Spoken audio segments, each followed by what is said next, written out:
যখনই আপনি কারো কাছে কিছু পাওয়ার আশা করবেন, আপনি কষ্ট পাবেন। যখনই কারো কাছে কিছু পাওয়ার আশা করবেন, আপনি কষ্ট পাবেন। কারো কাছে এত বেশি পাওয়ার আশা করবেন না। কার কাছে পাওয়ার আশা করবেন? আল্লাহর কাছে, যে আমি এই কাজটা করছি, আল্লাহ আমাকে পুরস্কার দিবে ইনশাআল্লাহ। আমি আত্মীয়তার সম্পর্ক বজায় রাখছি কেন? আল্লাহর কাছে রিজিকে বরকতের আশায়, আল্লাহর সন্তুষ্টির জন্য। মনে রাখবেন প্রিয় ভাইয়েরা, আমল কবুল হওয়ার শর্ত মোটামুটি তিনটা। কয়টা? 1 নাম্বার, আমলগুলো হতে হবে আল্লাহর সন্তুষ্টির জন্য। 1। 2 নাম্বার, আমলটা হতে হবে রাসূলুল্লাহ সাল্লাল্লাহু আলাইহি ওয়াসাল্লামের পদ্ধতিতে, অন্য কারো পদ্ধতিতে নয়। 3 নাম্বার, আমলটা করার জন্য আপনার রিজিকটা হতে হবে হালাল। হারাম রিজিকের আমল আল্লাহর কাছে কবুল হয় না। আল্লাহ পাক আমাদের সবাইকে হালাল রিজিকের ব্যবস্থা করে দিন এবং রিজিকটাকে প্রশস্ত করুন, আমিন। তো রিজিক লেখা হয়ে গেছে 2। 3 নাম্বার, লেখা হয়ে গেছে এ ব্যক্তি কি কি কাজ করবে দুনিয়ায়। এ ব্যক্তি দুনিয়ায় কি কি কাজ করবে সব লেখা হয়ে গেছে। এখন যদি একটা চোর বলে যে আল্লাহ পাক আমার তাকদিরে লিখেছিলেন যে আমি চুরি করব, তাই আমি চুরি করেছি। এখন যদি একজন ধর্ষক বলে আল্লাহ আমার তাকদিরে লিখেছিল যে আমি ধর্ষণ করব, তাই ধর্ষণ করেছি।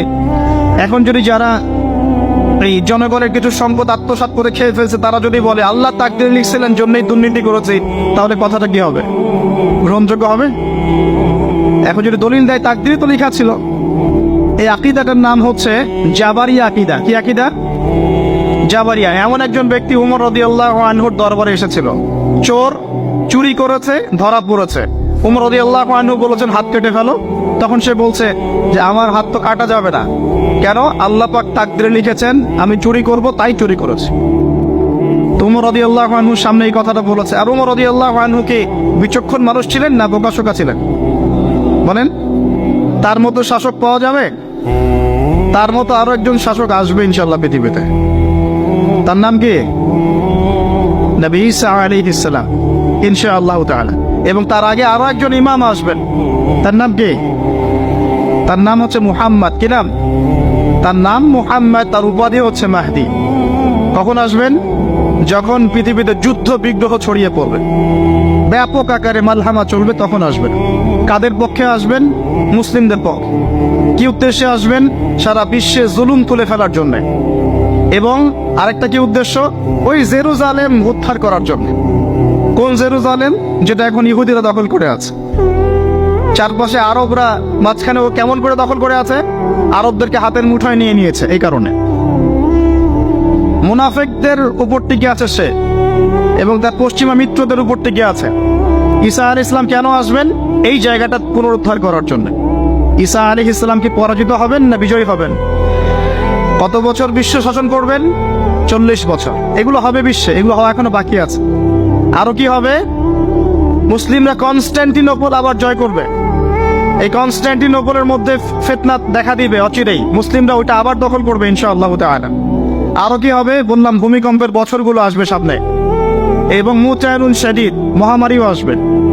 আরো কি? বড় বড় 3টা ভূমিকম্প বাকি আছে এখনো। আগে বলেছি লেকচারে, একটা পৃথিবীর পূর্বে, একটা পশ্চিমে, একটা মাঝখানে। এগুলো এখনো বাকি আছে। বিশ্বে অনেক কিছু হওয়া এখনো বাকি আছে। এখন যা দেখছি এগুলোই সব না, এগুলো চলে যাবে। সময় কি হবে? চলে যাবে। আরো নতুন সময় আসবে ইনশাআল্লাহ তাআলা। আমাদের দায়িত্ব কি? আমাদের দায়িত্ব পরিস্থিতি বুঝে দিন ধরে রাখা, আমল করা এবং মানুষকে দিনের দিকে আহ্বান করা। আমরা যদি দায়িত্ব পালন না করি তাহলে কি হবে? আল্লাহ পাক আমাদেরকে সরিয়ে দিয়ে নতুন কওম নিয়ে আসবেন। আল্লাহ পাক সূরা মুহাম্মাদে বলেছেন ওয়া ইন তাতাওয়াল্লাউ, তোমরা যদি মুখ ফিরিয়ে নাও, ইয়াস্তাবদিল কওমান গায়রাকুম, আল্লাহ পাক নতুন কওমকে তোমাদের জায়গায় স্থলাভিষিক্ত করবেন। সুম্মা লা ইয়াকুনু আমসালাকুম, তারা তোমাদের মতো হবে না, মানে আমাদের মতো অপদার্থ হবে না। তোমার বিজয়ের শর্ত কি? আল্লাহ সূরা মুহাম্মাদেই বলেছেন ইন তানসুরুল্লাহ ইয়ানসুরুকুম, তোমরা আল্লাহর দ্বীনকে সাহায্য করো, তবেই আল্লাহ তোমাদেরকে সাহায্য করবে। ওয়া ইউসাব্বিত আকদামাকুম, তোমাদের পা আল্লাহ দৃঢ় করে রাখবেন। আমরা আল্লাহকে সাহায্য না করলে আল্লাহ পাক আমাদেরকে সাহায্য করবেন না। সিম্পল। আল্লাহ পাক সূরা রা'দের মধ্যে বলছেন ইন্নাল্লাহা লা ইউগাইয়িরু মা বিকওমিন হাত্তা ইউগাইয়িরু মা বিআনফুসিহিম, আল্লাহ পাক কোন কওমের অবস্থা ততক্ষণ পরিবর্তন করেন না যতক্ষণ না সেই কওম তার নিজের অবস্থার পরিবর্তনের চেষ্টা করে। তাহলে আমাদের পরিবর্তন কেন হচ্ছে না? কারণ আমরা নামাজ ছেড়ে দিয়েছি। 90% মুসলিমের দেশে কত পার্সেন্ট নামাজ পড়ে চিন্তা করে দেখবেন। আমরা কোরআন ছেড়ে দিয়েছি, 90% মুসলিমের দেশে কত পার্সেন্ট বিশুদ্ধ করে কোরআন তেলাওয়াত করতে পারে একটু খোঁজ নিয়ে দেখবেন। কোরআন শুমারি করে দেখেন, নামাজ শুমারি করে দেখেন, তাহলে বুঝতে পার। আর যারা কোরআন পড়তে জানে তাদের মধ্যে কত পার্সেন্ট কোরআনের অর্থটা বোঝে, এটা আরো বড় বিষয়। তারপরে আবার কারা মেনে চলে, এটা আরো বড় বিষয়। আর আমরা কতজন মানুষ দিন ইসলামকে সামগ্রিক দিন হিসেবে মানি, এটাও একটা বড় বিষয়। আমরা মানি ঠিকই, আংশিক আংশিক।